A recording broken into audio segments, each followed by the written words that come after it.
নমস্কার, আপনারা দেখছেন নিউজ বিএম। শুরু করছি আজকের বিশেষ খবর। আপনি যদি আমাদের চ্যানেলে নতুন হয়ে থাকেন, অবশ্যই আমাদের চ্যানেলটি শেয়ার করুন, লাইক করুন এবং কমেন্ট করুন। সাবস্ক্রাইব করতে ভুলবেন না, সাবস্ক্রাইব অবশ্যই করুন। মানিকচক পঞ্চায়েত সমিতির পূর্ণাঙ্গ বাজেট পেশ করা হয়, আর এই প্রশাসনিক কাজে খানাপিনা সারলেন তৃণমূলের নেতাকর্মীরা। মানিকচকের ভিডিও অফিসে রীতিমতো প্যান্ডেল খাটিয়ে চলল মহাভোজ। কবজি ডুবিয়ে খেলেন শাসক দলের নেতারা, তাও আবার অভিযোগ সেটা সরকারি টাকায়।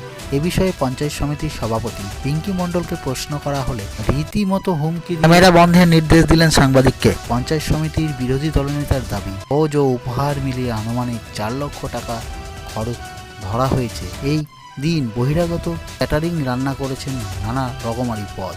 মেনুতে পোলাও, মাংস, মাছ ছুঁই বাদ নেই। ভোজে আমন্ত্রিত পঞ্চায়েত সমিতির সদস্য, তাদের পরিবার, শাসক দলের ছোট বড় নেতা ও তাদের অনুগামীরা, সব মিলিয়ে প্রায় 300 জনের পেট পুড়ে খাবারের আয়োজন। খাবারের পাশাপাশি ছিল নতুন বছরের ডায়েরি ও পেন উপহার। বিরোধী দলের অভিযোগ, সবটাই হয়েছে সরকারের টাকায়, অর্থাৎ জনগণের টাকায়। সমস্ত খরচ যে সরকারি টাকায় করা হয়েছে তা খোদ স্বীকার করে নিয়েছেন সভাপতি পিঙ্কি মণ্ডল। তিনি জানান, রীতি মেনেই মহাভোজের আয়োজন করা হয়েছে, তবে সরকারের টাকায় দলীয় কর্মীদের খাওয়া দাওয়ার ব্যবস্থা করা হয় কিনা তা নিয়ে প্রশ্ন করতেই রীতিমতো রেগে আগুন হয়ে ওঠেন মালদা জেলার বিজেপির সাধারণ সম্পাদক গৌর মণ্ডল। জানান, সরকারি আমলারা বর্তমানে শাসক দলের হাতের পুল। ইতিমধ্যেই সমস্ত কাজ পেটুয়া ঠিকাদারদের বিক্রি করে দেওয়া মোটা টাকার বিনিময়ে হয়তো বা পেটুয়া ঠিকাদাররা এই ভোজের আয়োজন করেছিল।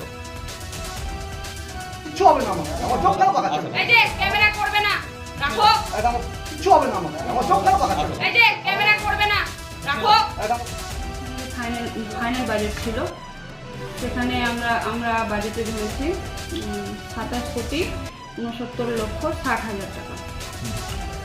সেই অনুযায়ী আমরা ছোট করে একটা খাওয়া দাওয়ার আয়োজন করি, আর কিছু উপহার, ডায়েরি, পেন, ছোট করে একটা বেগ দেওয়া হলো। কোন বাজেট থেকে হলো নাকি? হ্যাঁ, বাজেট থেকে। বাজেট খরচ করে খাওয়ার ব্যবস্থা করা যায়? হ্যাঁ, করা যায়। 2400 পেয়েও সরকারি টাকায় নাকি? প্রশ্ন হয়ে গেল। না তো কী বলুন, আপনি বলবেন তো এই টাকায় বাজেট পেশ করতে গিয়ে খাওয়া যায় সরকারি টাকা খরচ করে? আপনি তো বললেন যে খাওয়া দাওয়ার ব্যবস্থা করছেন, এটা কোন বাজেট থেকে করা যায় এবং কীভাবে করা যায়? আমরা সমস্ত ফান্ড নিয়েই কাজ করে থাকি। সেই ফান্ড থেকে আমাদের পঞ্চায়েত সমিতির মেম্বাররা আমরা কাজ করে, যেগুলো আমাদের ফান্ড থেকে মনে হয়, আমাদের যেমন অন ফান্ড আছে, সেই সমস্ত ফান্ড থেকে আমরা কিছুটা আমরা স্টাফ এবং আমাদের মেম্বারদেরকে নিয়ে একটু খাওয়া দাওয়ার ব্যবস্থা করলাম। সেরকম খাওয়া দাওয়ার টাকাটা সরকারি টাকা দিয়ে না করেছিল না সরকারি? বলার জন্য আমি মনে করি না এগুলো এটা কোনো প্রশ্ন হবে না। সরকারি টাকায় আপনি খাওয়া দাওয়ার ব্যবস্থা করতে পারেন, এটা কোনো কথা হলো? বলুন আপনি সভাপতি, সরকারি টাকায় আপনি খাওয়া দাওয়ার ব্যবস্থা করলেন, 3 লাখ 4 লাখ টাকা বাজেটের খরচ করে খাওয়া দাওয়ার ব্যবস্থা হলো। এই টাকা কি খরচ করতে পারেন আপনি এভাবে? এ তো নষ্ট করছেন টাকা। সেটা আমি তৈরি করে নিই বা আপনি পঞ্চায়েত সমিতির সভাপতি, আপনি পঞ্চায়েত সমিতির সভাপতি থাকলেও একা এটা কোনো ব্যাপার নাই। আমাদের পঞ্চায়েত সমিতির অল মেম্বার চেয়েছিল যেটা আমরা করব, তাই আমরা করেছি। অল মেম্বার যদি চাই তাহলে আমরা অন ফান্ডে আমরা সেরকম সঞ্চয় করেছি, সেরকম সবার সম্মতি ক্রমে আমরা এই কাজটা করেছি। তো সরকারি নিয়ম নীতিকে বুড়ো আঙুল দেখি? সরকারি নিয়ম নীতি আমরা মেনে রক্ষা করেই আমরা করেছি। আমাদের বিডিও সাহেব আছেন, আমাদের ডিএম স্যার, আমাদের অল্প প্রশাসনিক বলেই আমরা এরকম। না, সরকারি নিয়ম আছে যে এই সরকারি টাকা খরচ করে খাওয়া দাওয়ার ব্যবস্থা করা যায় আপনার মেম্বারের পরিবার আরও যারা তাদের খুশি করতে, এরকম কি আছে? তাদের খুশি করতে এরকম ব্যবস্থা করা যায়? এরকম কি আছে আপনাদের কাছে? যে জিও থাকে তো আমরা দেখতেও পারি খাওয়া দাওয়া খরচ করা যায়, প্যান্ডেল করে বাজেট পাসের দিন খাওয়া দাওয়ার ব্যবস্থা বাজেটের দিন খাওয়া দাওয়ার ব্যবস্থাপনা থাকে প্রত্যেকবার, এটাই আমরা শুনেছি বা আগামী দিনে প্রত্যেকবারের নেই আমরা প্যান্ডেল করে বিয়ের আয়োজন হয়, বিয়ের মতন আয়োজন, বিয়ের ভোজের মতো আয়োজন হয়, প্রতি বছরই হয়? আপনারা করেন প্রতি বছরই? এরকম বাইক চাইলে তো আর দেওয়া যায় না, ঠিক না? না, আপনি তো বললেন তো। রাখো না, ছেড়ে দাও, আর বলবো না। কতজন খেলো ম্যাডাম? কতজন খেলো? আর কিছুই বলবো না। না, আপনি কতজন খাওয়ার ব্যবস্থা করলেন? না, অন রাখো, ক্যামেরা অন রাখো, কথা ক্যামেরা অফ করা হচ্ছে। কতজনের খাওয়ার ব্যবস্থা করেছেন? কতজন খাওয়া দাওয়া করলেন? কতজন খাওয়া দাওয়া করলো ম্যাডাম? মতো কতজন খাওয়ার ব্যবস্থা ছিল? আমার পঞ্চায়েত সমিতির অল মেম্বার ছিল। আর পরিবার একেবারে প্যান্ডেল খাটিয়ে ক্যাটারিংকে দিয়ে নাকি সব ব্যবস্থা? এটা কত খরচ হলো এটা আপনি এতে রাখাবেন তো, বাজেটে রাখাবেন তো? হ্যাঁ অবশ্যই দেখাবো। বাড়ি গিয়ে দিয়ে আসবো। কাকে? আমাকে? হ্যাঁ। ঠিক আছে, আপনি সাংবাদিককে বলছেন সাংবাদিকের বাড়ি গিয়ে আপনি টাকার খরচটা দিয়ে আসবেন। আমরা দিয়ে আসবো টাকার ম্যাডাম। খরচ দিয়ে আসবো না, বাজেটটা কত হয়েছে আপনাকে পৌঁছে দেবো। ঠিক আছে, আপনি পৌঁছে দিবেন। ঠিক আছে ম্যাডাম, ঠিক আছে, পৌঁছে দিন। ঠিক আছে।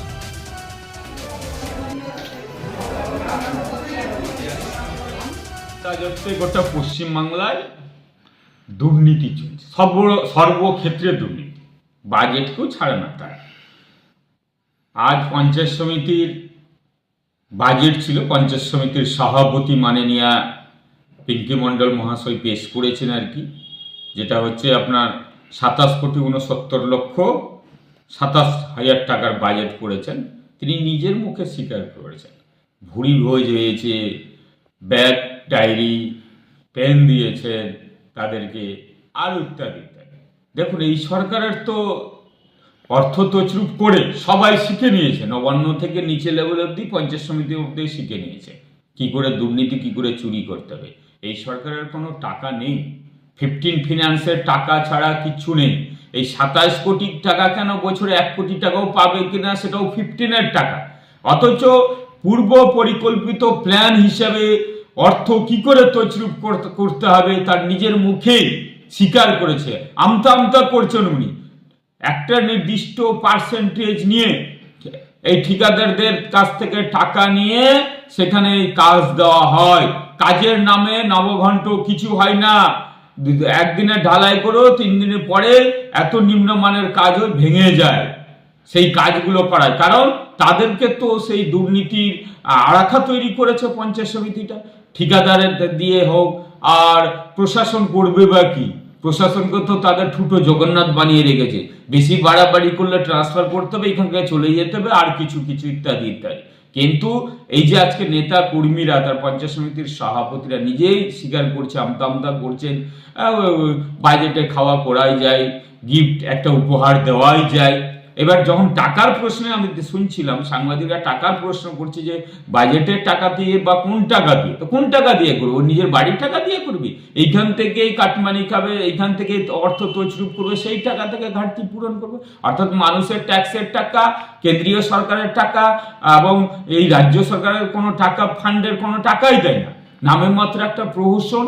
বাজেট মানে তাদের একটা ভুরি বোঝ, আনন্দ, টাকা কামাইয়ের কল তৈরি করা।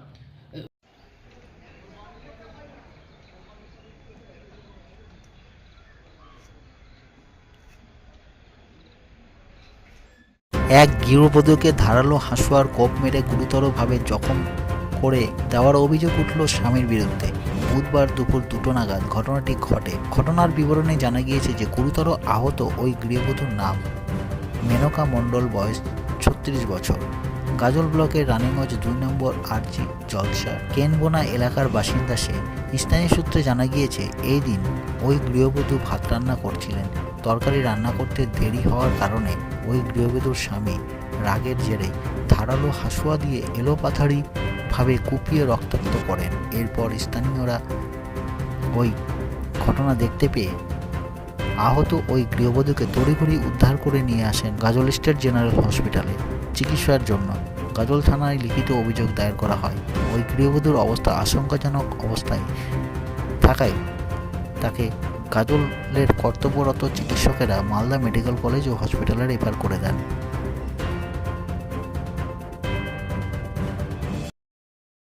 আমরা জানি না কিছু। কি শুনলেন? খালি শুনলাম যে কেটে দিয়েছে। কাটে দিয়েছে কোথায়? কোথায় কোথায় কেটেছে আমার পোতা জানে, ওটাও শুনিনি। হ্যাঁ, গন্ডগোল। গন্ডগোল আজকে কিছু না, হুম, পরকে তো বলবো, পরেই বলবো। বললো না ভাত তরকারি। 23 বছর হলো মনে হয়। 23 বছর। কার সাথে বিয়ে দিয়েছেন? বিজয়ের সঙ্গে। কোথায় ওটা? কেনবো না। কেনবান। হ্যাঁ, আপনার বাড়ি? কোন ঘর? গোলঘর। হ্যাঁ, চলে গজন হসপিটালে ট্যাক্সি টাঙা হাঁসুয়া দিয়ে। কোথায় কোথায় মেরেছে? মাথায়, গলায়, বুকে। কি কি নাম হলো আপনার? আপনার কে হয়?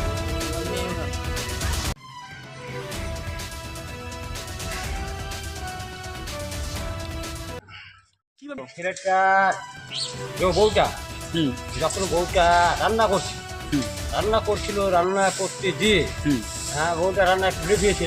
হুম হ্যাঁ লেট যখন হয়েছে তখন তুমি সে মদ খেয়ে আসো না, যে মানুষ যে কাজে আসো, আমার দরকার দেখার ব্যাপার নেই, আমার লেট হতেও পারে কিন্তু তোমার সংসারই কাজ। হুম। হ্যাঁ এসে একটু লট দিয়েছে, তার ভিতরে দেখছি কি হাইটা কোপা কাপি আমি বলি তুমি ভাত হলো না কেন, তরকারি ভাত খেয়ে গেছে, তরকারি হয়। হ্যাঁ তরকারি ছেলেটা কি বিজয় নাম? মণ্ডল, ওর স্বামী কি নাম? বিজয় মণ্ডল। বিজয় মণ্ডল। হ্যাঁ। বয়স? বয়স 40, বাড়ি? বাড়ি কানমনা। তারপরে মেয়ের নাম মেনকা মণ্ডল। তা- কি ওখানে পড়ে আসে, রাস্তা ধারে কিন্তু পড়ে আসে, আমার বৌদি ধরে আসে, তার ভিতরে আমি কিন্তু স্প্রে করতে যাচ্ছি ইসে মটরশুটিতে, তখন বলছে তোমার মটরশুটিতে স্প্রে করতে যেতে হবে না, তুমি একে নিয়ে যাও।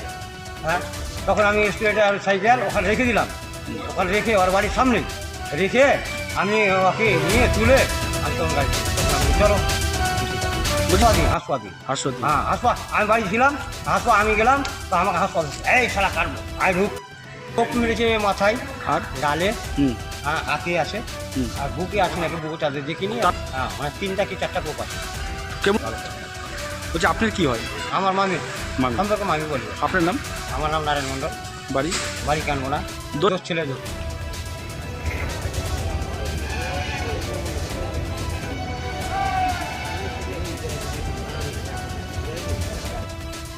মৃত ব্যক্তিকে দেখার জন্য তার বাড়িতে যাওয়ার পথে টোটো বেপরোয়াভাবে নিয়ন্ত্রণ হারিয়ে পাল্টি খেয়ে টোটোর প্যাসেঞ্জাররা আহত হয়।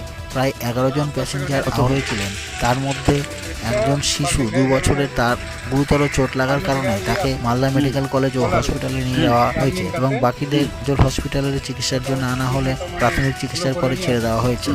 জোরে ছিল। হুম। ছিলাম 11 11 জন ছিলেন টোটোতে। কোথা থেকে কোথায় যাচ্ছিলেন? গরমপাড়া থেকে বাগানপাড়া থেকে পলাশডাঙ্গা। কি করতে যাচ্ছিলেন? মরাবে আপনার দাদা? তো এই ঘটনা রানীপুর রানীপুর। হ্যাঁ সাজাত। বলছি আপনার নাম? হ্যাঁ ঈশ্বর টুডু। বয়স? বাড়ি? বাগানপাড়া পায়ে লাগেছে। আর আপনার? আমার নাতি হ্যাঁ কি নাম? রাহুল টুডু। বয়স? 2 বছর। মালদা।